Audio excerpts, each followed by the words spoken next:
Hi, I'm Gary Ward. I've lived in Metairie, Louisiana for a good part of my life. I started building birdhouses as a hobby when I retired and turned it into a small business called Big Easy Birdhouses. You know, keying on the words Big Easy, New Orleans, the Big Easy. And so we're going to talk a little bit more about that in the next few minutes. I started that's a really interesting question and something that's difficult to answer. I started doing it because it was something simple that I could do with woodworking. I could use some creativity in the different designs that I came up with, the coloring, the painting. It was more manageable in building dog houses. I'm not really a dollhouse person. People had asked me that to do that type of thing. Some people have asked me to build mailboxes and that type of thing too. Some of those just seemed too big, and I enjoy the detail work too. So that's where I felt with birdhouses I could implement some of the detail that I really like doing. That's basically been my nature a lot, you know, be it home improvement projects or anything like that. I enjoy the detail, so I could do this with birdhouses. Architecture was also interesting to me, and so it all just kind of fell into place.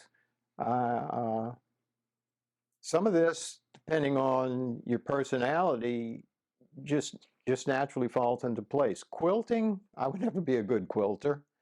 Artistry, I'm not good at the faces and the ratios of faces and things like that. I grew up in actually the city of New Orleans, and once I got married, we moved across the parish line to Metairie. So you grew up around the architecture that I grew up around the architecture in New Orleans my entire life. I mean, for many years I've heard people comment that this is a very unique area to live. It's got a lot of different types of architecture from you know, and I've appreciated it throughout my life, but I've never really started implementing it until I got into building the birdhouses. And I thought I needed a niche. There's thousands of different birdhouses out there, many very simple, you know, with the glass doorknob as a perch or a door handle or used wood or things like that. And I said, well, what can I do that might be a little different? I said, well, let me try and implement some of the New Orleans iconic architectural structures into the business. Be it the French Market area, just a plain shotgun house. What could I do with that? I've got cemetery tombs. There are buildings like the Circle Food Store. It's very unique. The French Market's unique. Just things of that type. I've had people who wanted, say, St. Louis Cathedral because they got married there, and they wanted the clock on the cathedral to say 4 o'clock, which is the exact time they got married there.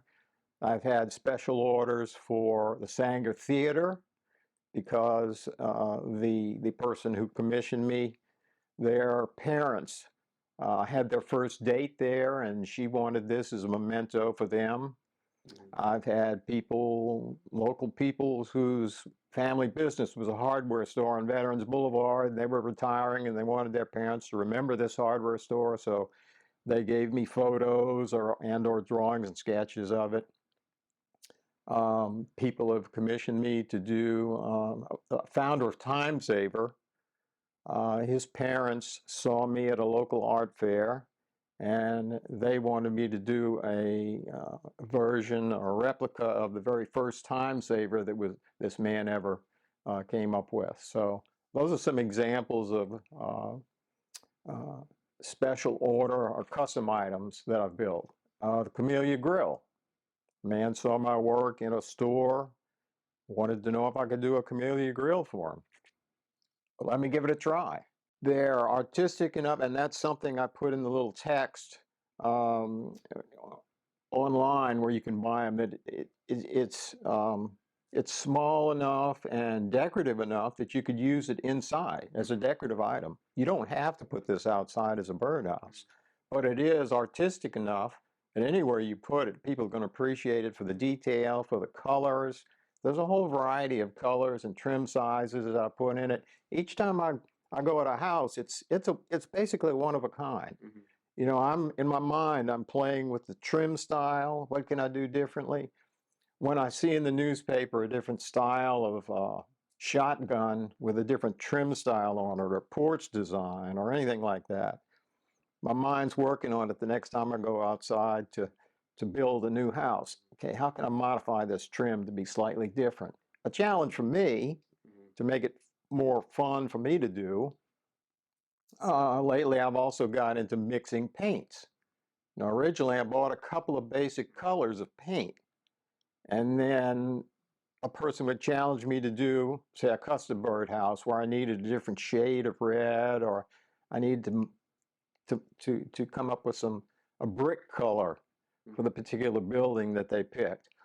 Well, I'd start taking some reds and some purples, and I'd get out my little color wheel, and it says if I mix this and this, I get this.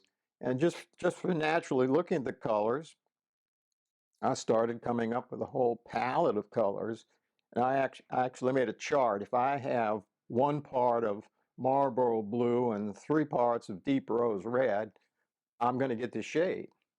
So I've got sheets of little color samples listing all the different colors that I mixed together in certain ratios to get this color. So it is. So if you get a commission, it is extremely accurate. I'm working to make it so. Mm-hmm. Now, let's face it, if you do a St. Louis Cathedral, I cannot replicate everything that's on there. You don't appreciate the detail until you've done it. But I can get enough detail on it that when you look at it, there's no question what it is. Mm-hmm. And now I have turned down some projects. A person wanted me to build a special church that's uptown. I can't think of the name of it offhand. This one it had multiple spires as you in addition to the front spire, as I call it. Something that As you went down behind it, there were multiple spires going down. And I just told the lady this was really kind of beyond what I thought I could do. There are points when you say this is too much. Mm-hmm. There are points when you say this is too little. A gentleman had me do the Davy Crockett firehouse in Gretna as a model. I thought it came out excellent. It's a historic building. It was a challenge. It has a bell tower. It has wood siding on it, some curved arches where the doorway to the carriage house was. I mean, that's how old this place is. So, yeah, I underestimated the difficulty, and I didn't charge him nearly what I should have.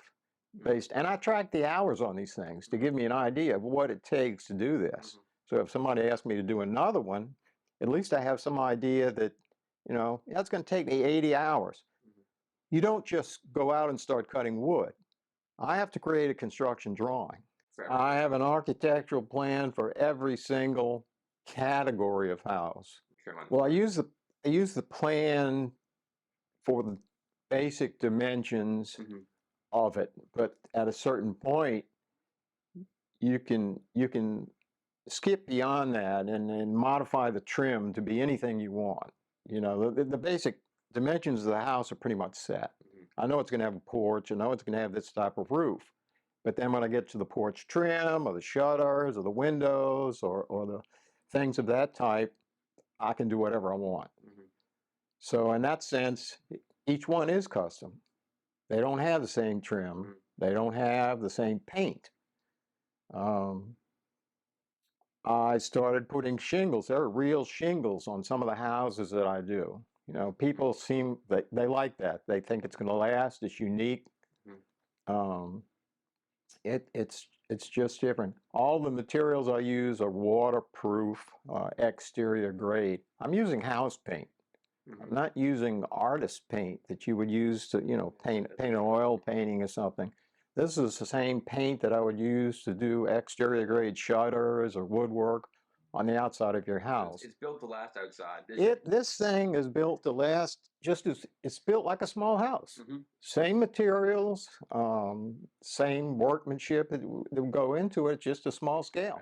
Through experience in selling these at art markets and online, I have a feeling that certain colors and our designs are more popular than others. So gradually, I know I need to make more than one of these, or this color is just not working.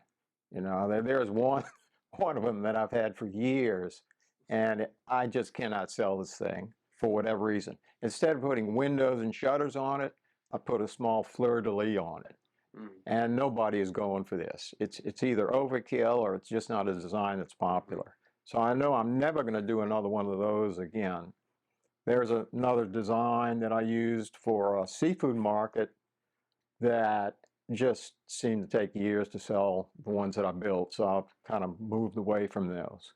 Now, another design that I initially did for a generic snowball stand, which is kind of unique and popular in the city, that went over great. I mean, that was one of the first ones that I ever came out with.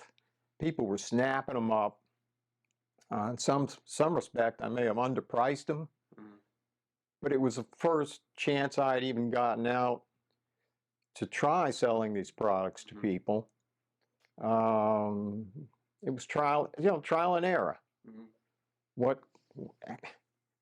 I had to be fair to myself and play with the price points. I didn't have any idea how these would go over. If nothing else, they catch your attention.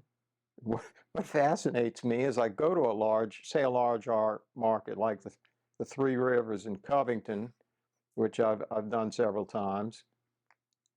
You watch the potential customers walk by, and they walk by and they'll just stop and they'll look and they'll say, what are these? What? Because there's no sign up telling you what it is. I mean, in this particular art market, they don't encourage you to put up a big sign that says Big Easy Birdhouses. You've got your display items there. People can pretty well figure out what it is. But in this case, a lot of people don't really understand what they're seeing, so they just stop, and then they'll come closer. Ah, that's what it is. And just the fascination watching the people figure out. There, and some struck, you'll hear different terms. Awesome, these are awesome. That doesn't necessarily mean anybody's going to buy it, but they're intrigued by it. They appreciate the craftsmanship. I get appreciation just from hearing those types of comments, even if they don't buy it. I like the idea that I really grab their attention. They really appreciate the product. You'll get other people who come in, I got to have one. And then,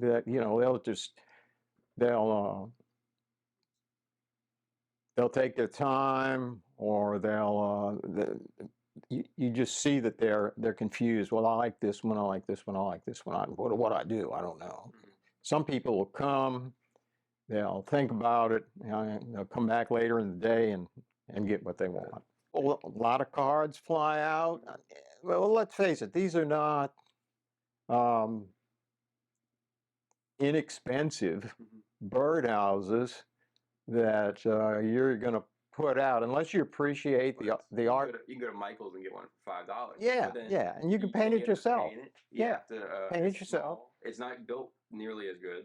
It's probably not going to last outside, but a couple of seasons. Now, I expect this thing to last outside years and years and years, depending on where you put it, how you handle it. How many years have you been doing this? Started around 2014 when I retired. So what are we talking about? 9 years. Yeah, and So in about 9 years, you never got someone say, "Oh, the paint started wearing" or anything. I had one customer who brought one back, and quite honestly, it looked like it wasn't hung up. It almost looked like it sat in a puddle of water The bottom for was. days. I mean, the wood had just peeled back on it, and ever since that's the only one in all of the ones. And right now, I'm up to about, That's a pretty good track record. well, I'm approaching 600 houses built Yeah, it's a good track record. over that period of time. Only one came back. Only one has been returned to me. You know, on the website that I'm on, the Etsy website, I've got so far all 5-star reviews, That's great. and so I feel good about that. I don't want anybody to complain. I don't want it to fall apart when they get it. Like I say, it's built like a small house, same materials. You know, I use construction grade adhesives to hold the shingles on. Like I said, there's house paint, waterproof glue. We have to understand, in my former working life, I was a mechanical engineer. I wouldn't feel good about myself if I built something that I thought was going to fall apart as soon as the person buys it. Particularly not given the price point that I'm charging them. You know, if they're willing to pay, in some cases, hundreds of dollars for a birdhouse, and it falls apart on them, well, I'm not going to feel good about it. They're not going to feel good about it. Somewhere along the line, I'm going to get this negative review, or I'm going to get a complaint. I don't want that. I'm not going to be satisfied. It was designed to play off of the cemeteries, cemetery tombs. Now I've had people say, "Oh, that is, you know, that's creepy. You know, that's gruesome. Why didn't you think of that?" Others think, "Wow, this is unique. This is fascinating. This is distinctive." And then when they see the nest in peace, oh, you know, it's funny. Exactly. And Yeah. voodoo bird on the side.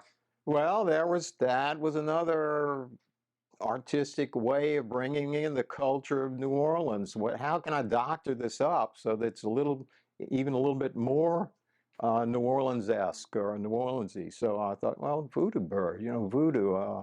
We go to the cemeteries to see Marie Laveau's tomb, and we've got the X's and the voodoo culture there. How can I bring that in? So it was easy to do on a cemetery tomb. And I've told people, you know, if you don't want a birdhouse, you just want some yard art. Well, let's just paint a piece of wood black, glue it over the hole.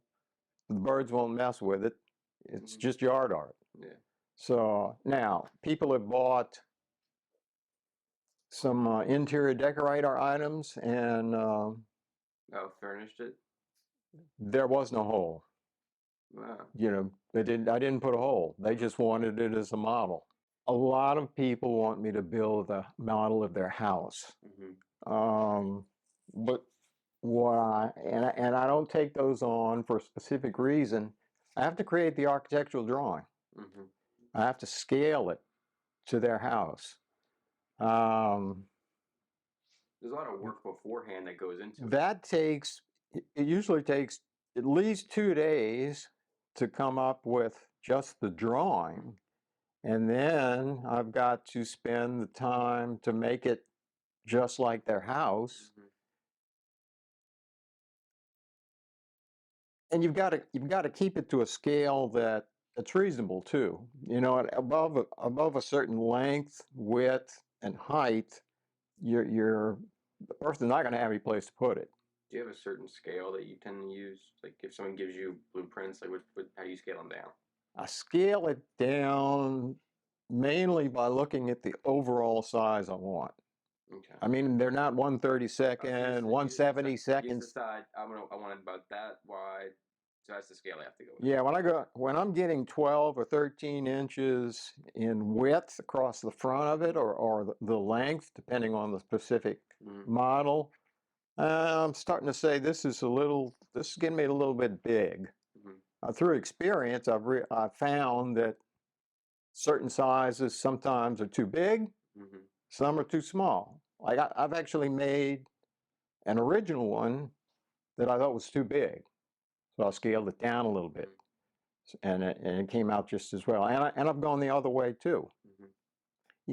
because it is a birdhouse, you need a certain size hole to get it in, for the bird to get into. You need a certain interior space for the bird to be usable. Now, I didn't just go out or I did some research before getting into the whole thing. In the Gulf Coast region, a certain size hole would be average. And I can't remember what it is actually off the top of my head here, but it's an average. Just keep it on the drill and keep. Well, yeah, I've got the drill bit out there. I think it's 1 3/8. Okay. Okay, that's an average size hole for a typical bird in the Gulf Coast region. And I need a certain interior, about 6 by 8 inches or so, for usable space inside of it. And beyond that, there's a clean out on each birdhouse, so you can clean it out if you want to. There's drain holes, there's vent holes.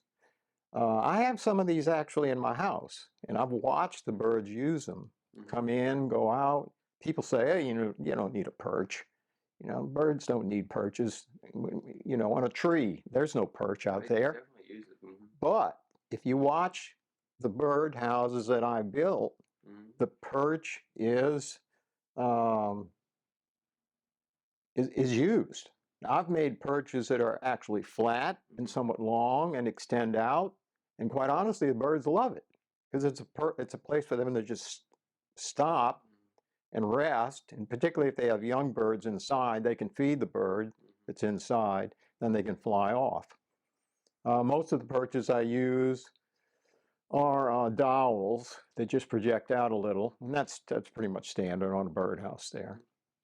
You've got to have the bird's got to be able to get in, and then it's got to be able to get out. I mean, if you see a birdhouse that's 15 inches deep and the hole's way at the top, you've got to think like a bird. If I fly in there, how the hell am I going to get out? Yeah. If I get stuck down the bottom here and I don't have enough room to flap my wings and get back out, then yeah, some of it, you got to think like a bird. Do I want to get in here?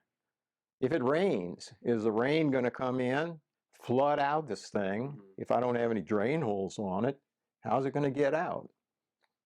Now, if I was trying to build a dollhouse, in comparison, I don't know if I can think like a dollhouse person. What it is. I played with toys when I was a young person. There were not many dolls, but building the furniture and things of that type would be way beyond what I would want to get into, and that's one reason I just would not want to do that. If you go to one of these hobby stores and see some of the doll houses that are there, I think the competition would be just way too stiff. I couldn't recreate it at a reasonable price. Yeah, these things are being made by artists and cheap labor, and sometimes in foreign countries, in plastic. That's not a market I'm trying to compete with.